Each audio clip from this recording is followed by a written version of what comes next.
Okay, so first we're going to talk a little bit about voter turnout. So essentially this idea of whether people are going out to the polls or not to vote.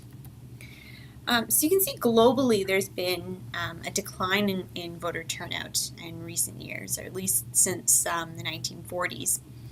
You can see that Europe's decline in particular has been driving a lot of this decline. So a lot of the older established democracies, you'll see a decline in voter turnout, people less interested in voting.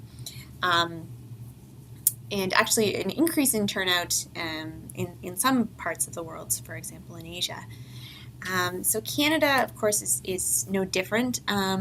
We have had a decline in voter turnout, but there was a recent uptick in the 2015 election, and we'll talk about that in a second about why that might be the case. But in general, this issue of, are people going out to vote, and if so, why, and if not, why not? Elections kind of rest on this idea that people are actually going to go to the polls and have their voices heard. So if that's not happening, then we should potentially be a little concerned about democracy. So, who goes out to vote? So this is where I'm going to introduce to you Anthony Downs and his Economic Theory of Democracy. So the book he wrote, and he essentially said that voters aren't stupid.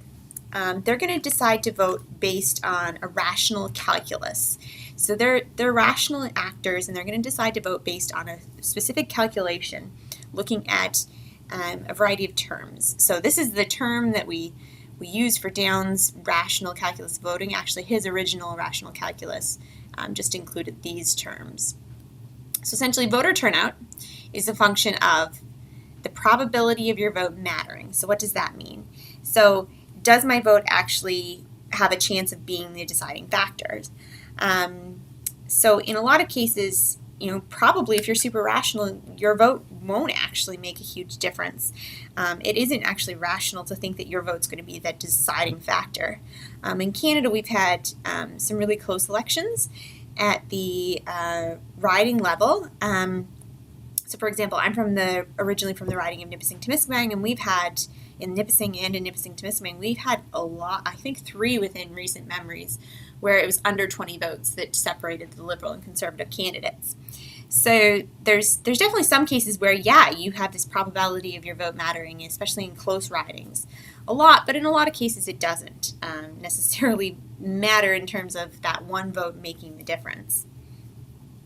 The next term is, so this probability of voting is multiplied by the B term, which is the utility benefit. It's the benefit of voting. So what's your benefit from having one candidate winning over the other? So for example, if I'm super duper passionate about a liberal home care plan, for example, because my mom needs home care, then it's going to affect me a lot if the Liberals win or don't win.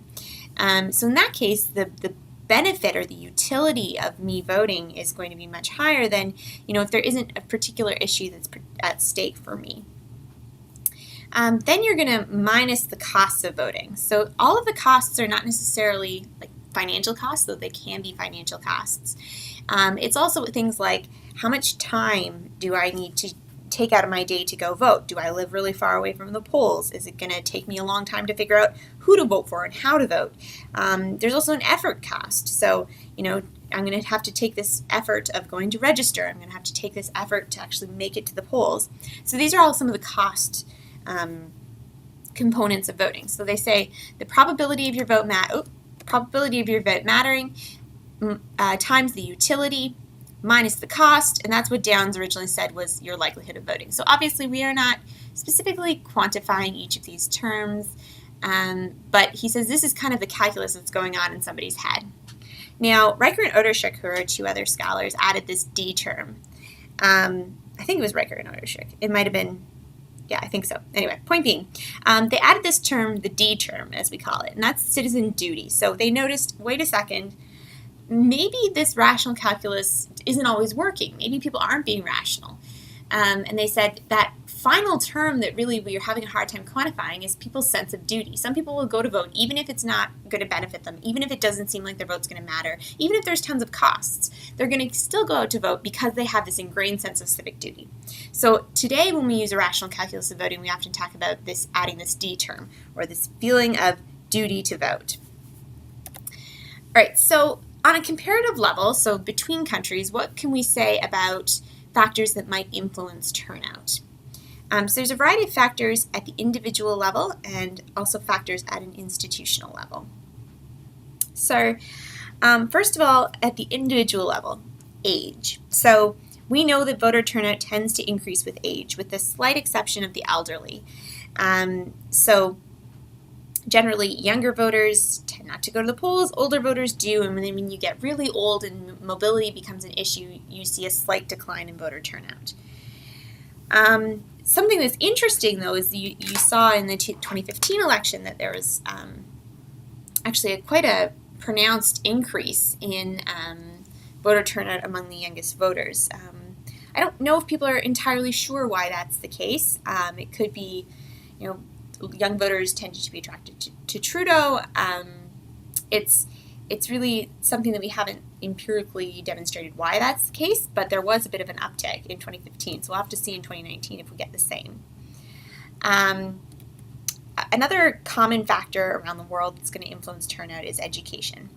So it takes some thinking skills to get comfortable going to vote, knowing about the system, knowing who's the candidates. It takes a thought to make up your mind. It also takes some skills to figure out, where do I go to vote? How do I get registered? What kind of ID do I need, for example? And then finally, with education comes some sense of entitlement. So some sense that, I'm part of this system and I should be going to vote, but also that, I'm part of kind of the types of people who are going to be likely to run. So I'm going to be part of the networks of people who are more likely to run for politics, therefore I'm going to go to vote. So you get kind of socialized into it through education. There's also, of course, political interest and knowledge. This one's pretty self-explanatory. If you're more interested in politics, if you know more about politics, you're more likely to go out and vote. Pretty clear about that one. Other factors, like Indigenous status, for example, I think we're going to talk about that right here. Yeah. So in general, there's been lower turnout among Indigenous people in Canada. Some of that has been protest against the system. Some of that is just accessibility issues, especially if Indigenous people are living further away from larger centers, so it might be harder to get to the polls. But there was actually a big uptick of on-reserve Indigenous voting in the last election. And again, this is one of those things that scholars and practitioners are still trying to figure out exactly what caused that and whether that can get repeated. So those are the individual level factors that influence whether somebody turns out to vote. So let's say then institutional. So we're moving from the individual level to a broader institutional level, and in this case we tend to be comparing countries or comparing jurisdictions. So some jurisdictions have higher turnout than others do, just in general. So why is that the case? Or some types of elections have greater turnout than others. So why is that the case? So the first factor might be election type. So people vote in municipal and provincial elections much less than they do federal elections. So you'll notice in these cases, at least 1, 2, 3, 4, you can see that the federal electoral turnout is higher than provincial, and provincial is higher than municipal. It could be because people think that those issues matter a little less. Potholes are less important than farm policy. Maybe that could be the case. The amount of hype that they see in the news. So in federal politics, you're going to see it all in national media, whereas municipal politics isn't necessarily going to show up on the news that you watch. And so we oftentimes see subnational, so meaning like provincial or state elections, have lower turnout than federal or country level elections. Now, this is interesting. So this is actually Wood Buffalo. Municipal elections had higher turnout than federal politics. And this is actually Wood Buffalo is in Fort Mac. It's near Fort McMurray in Alberta. And so there might have been some potential local issues in 2014 regarding the development of that city that made a municipal turnout to be actually quite high. But you can even see between, these are two municipalities that are quite close to each other, Guelph and Waterloo, but there's a higher amount of turnout in Guelph than in Waterloo. So there's still always going to be a few differences between jurisdictions in terms of their levels of turnout. So Canada has, 68% turnout, but that's going to also vary from riding to riding or electoral district to electoral district. The next factor when it comes to institutional predictors of voter turnout is going to be the competitiveness of the election.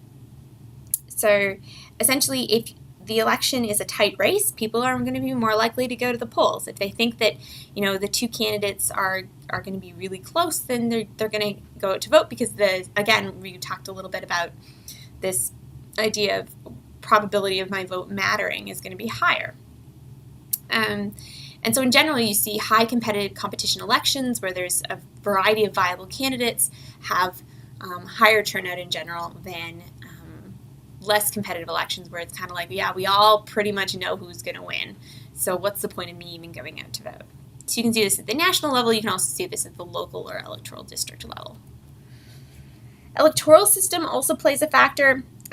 So turnout is said to be about 5 to 6 percentage points higher in countries where electoral system is proportional or mixed. In systems where there's a PR system where all you need to do is kind of reach a certain threshold. If you get 10% of the vote, you get 10% of the seats. People are going to be more likely to turn out, especially if they're supporters of these minor parties that under a first-past-the-post system, probably they're not going to, their vote's not going to end up making much of a difference, but they say, hey, well, if every single vote's going to be counting towards this percentage, then it's important that I still go out to vote, even if my party's probably not going to get into government. It's still going to help them get seats in parliament. And so this sense of, again, the vote mattering and the vote making a difference is going to be greater in proportional representation systems. And then finally, you want to look at voting laws and voting procedures. So, for example, if voting is compulsory, if voting is mandatory, like it is in Australia, for example, people are going to, voter turnout's just going to be higher, and that's pretty easy to see. But you can also see certain, registration procedures or how election administration is run. These sorts of laws and procedures can have an impact on how easy it is to vote, whether people feel like their vote is going to matter. And so those sorts of laws and procedures are also going to have an impact. So those are the two main types of factors, the individual level factors that we saw earlier, and then the institutional level factors that are going to influence turnout. And we also talked a little bit today about Downs and the rational calculus of voting, again looking at this individual level, why would somebody choose to go out and vote or not choose to go out and vote. So that's it for this, and we will move on to the next thing.